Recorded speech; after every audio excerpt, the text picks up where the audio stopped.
पोरवाल जी का, जिन्होंने इतनी बेहतर तरीके से आज के सफल आयोजन को व्यवस्थित तरीके से यहाँ पर आयोजित किया।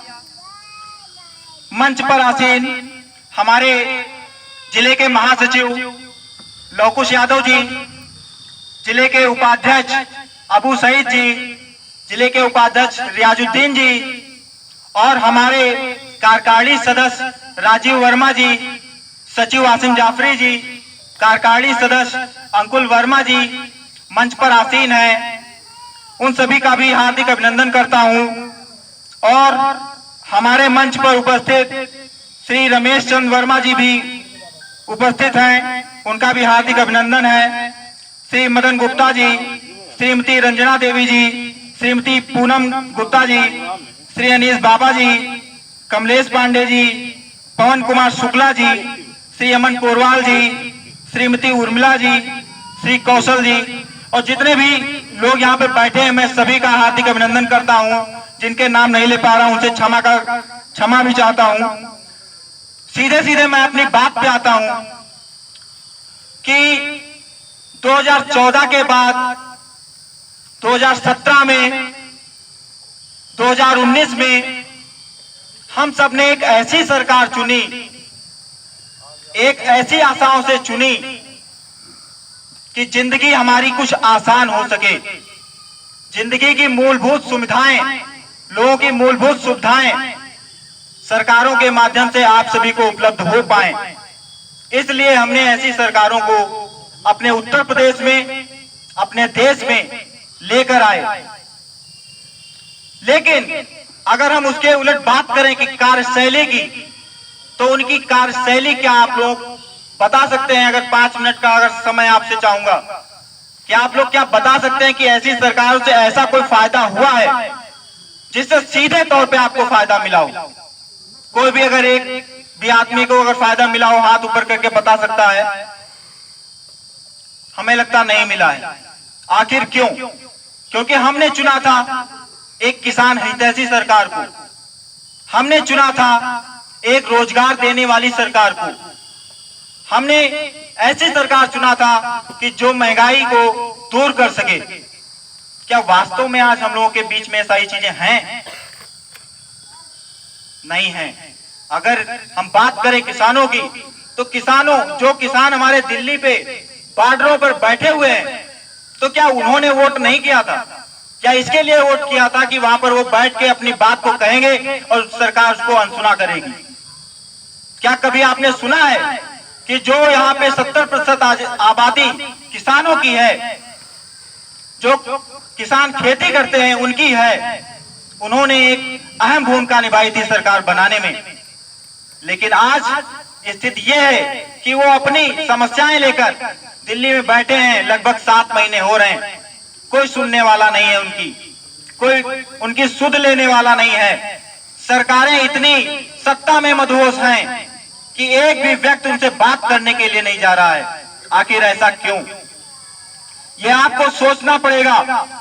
हम सबके जरिए जो अरविंद केजरीवाल जी उत्तर प्रदेश में आ रहे हैं, अपनी जो तजुर्बे की राजनीति है, जो मूलभूत सेवाओं की राजनीति है, जो दिल्ली में उन्होंने किया है, बिजली को मुफ्त किया है, लोगों के बिजली के बिल 0 आ रहे हैं, सीधा सीधा वो फायदा लोगों को पहुंच रहा है। और ऐसी ही सेवाएं आपको अगर पानी है तो निश्चित तौर पे उत्तर प्रदेश के अंदर एक ऐसी सशक्त और ईमानदार राजनीति की शुरुआत आपको करनी होगी। आम आदमी पार्टी का झंडा बुलंद करना होगा, अरविंद केजरीवाल जी को यहाँ पे लाना होगा। ये हम सबकी जिम्मेदारी है। आम आदमी पार्टी ने, हमारे नेता अरविंद केजरीवाल जी ने उद्घोष कर दिया है कि यहाँ पर अरविंद केजरीवाल ने उद्घोष कर दिया है कि उत्तर प्रदेश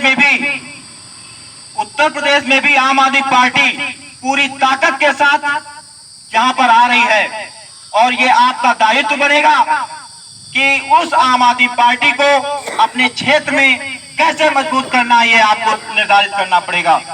अगर आपको सड़कें चाहिए, सरकारी स्कूलों में स्वास्थ्य अच्छी व्यवस्थाएं चाहिए, मोहल्ले मोहल्ले में क्लिनिक चाहिए जहां पे अच्छी दवाइयां मिल सकें, अच्छा इलाज हो सके, जल्दी से जल्दी आपके सारी समस्याओं का निदान हो सके, इसके लिए एक ईमानदार सरकार की आवश्यकता है, इसको लाने की आवश्यकता है।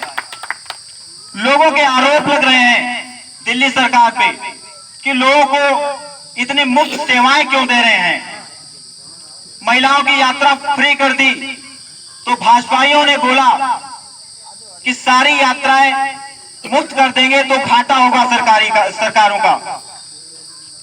आप ये बता दीजिए यात्रा फ्री किए हुए कितने महीने हुए, और आज अगर बात करें वहां के बजट की तो सबसे ज्यादा फायदे का बजट दिल्ली का बजट है। अगर हमारे घर परिवार में महिलाओं की 50% आबादी की यात्रा मुफ्त कर दी जाती है तो कहीं ना कहीं वो सीधा फायदा आम जनता का होगा। लेकिन अगर उत्तर प्रदेश में बात करें तो यहाँ पे सीधे फायदे की बात आप छोड़ दीजिए, जो सब्सिडी मिलती है उसमें घोटाला कर दिया जाता है। जो ऊपर से चलता है आपके लिए फायदे की जो धनराशि चलती है वो आपका आते आते वो पता नहीं कहां चली जाती है। तो इस चीज को आपको देखना पड़ेगा, आपको एक अच्छी सरकार को लाना पड़ेगा। मैं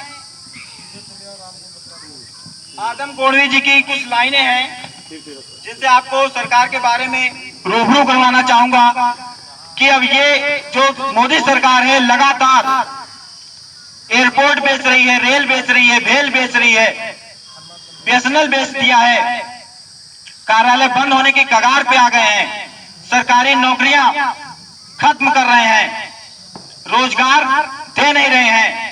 उस पे आदम गोड़वी जी की कुछ लाइनें हैं। मैं आपको कहना चाहूंगा कि जो डलहौजी ना कर सका, जो डलहौजी ना कर पाया वो ये हुक्काम कर देंगे। कमीशन दे दो अगर इनको तो हिंदुस्तान को नीलाम कर देंगे। अभी आपने सुना होगा कि राम मंदिर का जो ये मसला आ रहा है उसमें 2 करोड़ की जो जमीन है उसको 10 मिनट के अंदर 18 करोड़ में ट्रस्ट ने खरीद लिया है। ये कहां पैसा आया? ये वही पैसा है जो आप सभी लोगों ने चंदा के नाम पर दिया है। 2 करोड़ की हम लोग चाहते हैं कि अगर हम कहीं से कोई दान में मिला है तो हम चाहते हैं कि सस्ते मिल जाए, लेकिन यहाँ पे तो उल्टा चीजें हो गई। 2 करोड़ की जमीन को 18 करोड़ में क्यों खरीदा गया? अगर दान हमने दिया है तो प्रश्न भी हमें उठाने पड़ेंगे। इसके लिए आप सभी को यह सवाल करना पड़ेगा, सरकारें भ्रष्टाचार क्यों कर रही? उसका सीधा कारण यह है कि हम सरकार से प्रश्न नहीं कर रहे हैं। हम घर से जब जाते हैं तो घर से पैसा दिया जाता है कि ये सामान ले आइए, जब वापस आते हैं तो पिताजी पूछते हैं कि कितने का सामान हुआ था, तो हमको बताना पड़ता है कि इतने का सामान हुआ था, इतना बचा, इतना हमने वापस किया। लेकिन यहाँ पे क्या हो रहा है? हमने एक सिगरेट से लेके माचिस की डिब्बी से लेके पेट्रोल डीजल हर किसी चीज पे अपना टैक्स देते हैं, लेकिन उस टैक्स का पूछते नहीं सरकार से कि इस टैक्स आपने किया क्या है। वो घोटाला करते हैं, लगातार आपके पुल बनाते हैं और ब्रिज बनाते हैं, उसमें घोटाला करते हैं। जबकि दिल्ली की सरकार ने 250 करोड़ का पुल 150 करोड़ में पुल बनाया है। 100 करोड़ का सीधा सीधा फायदा आप लोगों के पैसों को बचाया है। तो ऐसी सरकार लाने की आवश्यकता है। ये वंदे मातरम गीत गाते हैं सुबह उठकर, मगर बाजार में चीजों का दुगना दाम कर देंगे।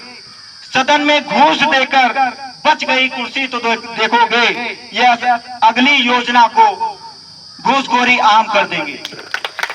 क्योंकि ये सरकार ऐसी है कि घूसखोरी आप किसी भी क्षेत्र में चले जाइए, चाहे शिक्षा जगत में चले जाइए, डीएस ऑफिस में चले जाइए, आप किसी भी क्षेत्र में चले जाइए, ट्रांसपोर्ट के आप ऑफिस चले जाइए, सब कहीं घूसखोरी चल रही है। सरकारी स्कूलों की व्यवस्था इतनी बदतर क्यों उत्तर प्रदेश के अंदर? क्योंकि वहां पे कोई सवाल करने वाला नहीं है। वहां पे नेताओं के बच्चे उस स्कूल में पढ़ने वाले नहीं हैं। सभी नेता जानते हैं कि यहाँ के बच्चे हम तो अपने अंग्रेजी मीडियम स्कूल में प्राइवेट में पढ़ा लेंगे, लेकिन आम गरीब आदमी कहाँ जाएगा? वो तो उसी स्कूल में पढ़ाएगा जहाँ पे शिक्षा नहीं मिल रही। अभी मैंने दौरा किया जब मनीष सिसोदिया जी को यहाँ के शिक्षा मंत्री ने चैलेंज किया कि दिल्ली से बेहतर सरकारी स्कूल उत्तर प्रदेश के अंदर हैं। इन सबके गवाह आप सब हैं। क्या वाकई में दिल्ली के स्कूल आप लोगों ने देखे कि नहीं देखे? कितने लोगों ने देखे? अगर कोई आज जिसके संपर्क का वहां होगा तो हो सकता है आपके पास चित्र आया हो। थोड़ा सा अगर उसमें प्रकाश डालें तो वहां पे इतनी हाईटेक व्यवस्था है कि ट्रंप की जब मैडम यहां पे आई थी तो उत्तर प्रदेश के विद्यालय देखने नहीं गई थी, वो दिल्ली के सरकारी विद्यालय देखने के लिए आई थी कि दिल्ली में ऐसा 4 सालों में अरविंद केजरीवाल ने क्या कर दिया कि विश्व स्तरीय चर्चाएं हो रही हैं। दिल्ली के स्कूलों में अंतरराष्ट्रीय लेवल के खेल के मैदान बनाए गए हैं, एसी कमरे लगाए गए हैं। क्या आपने कभी सुना है कि किसी भी सरकारी स्कूल में एसी कमरे हो जहां पे मुफ्त शिक्षा दी जाती हो? नहीं होगा। लेकिन आज अगर दिल्ली की बात करें तो वहां पर ये सब हो रहा है, ये हो पा रहा है क्योंकि वहां पर एक ईमानदार सरकार है और अरविंद केजरीवाल की सरकार है। इसलिए अंत में मैं यही कहना चाहूंगा कि आप सभी लोग एक ताकत से जुट जाइए कि यहाँ पर जो भी भ्रष्ट सरकारें हैं उनको उखाड़ फेंकना है। आपने सपा की सरकार देखी, आपने बीजेपी की सरकार देखी, आपने बसपा की सरकार देखी और सबके शासक काल में सिर्फ एक ही चीज आया कि किसी ने काम करना नहीं चाहा। तो आप सबसे एक आग्रह है, निवेदन है कि आम आदमी पार्टी पूरी ताकत से उत्तर प्रदेश में चुनाव लड़ने वाली है और जो भी आपके बीच में प्रत्याशी रहेगा आम आदमी पार्टी का, बेशक आपकी मूलभूत सेवाओं के लिए काम करेगा। तो मैं अंत में यही कहना चाहूंगा, आप सब आगे आइए, हाथ बढ़ाइए, अरविंद केजरीवाल जी के और संजय जी के हाथों को मजबूत करिए, आम आदमी पार्टी को मजबूत करिए। जय हिंद, जय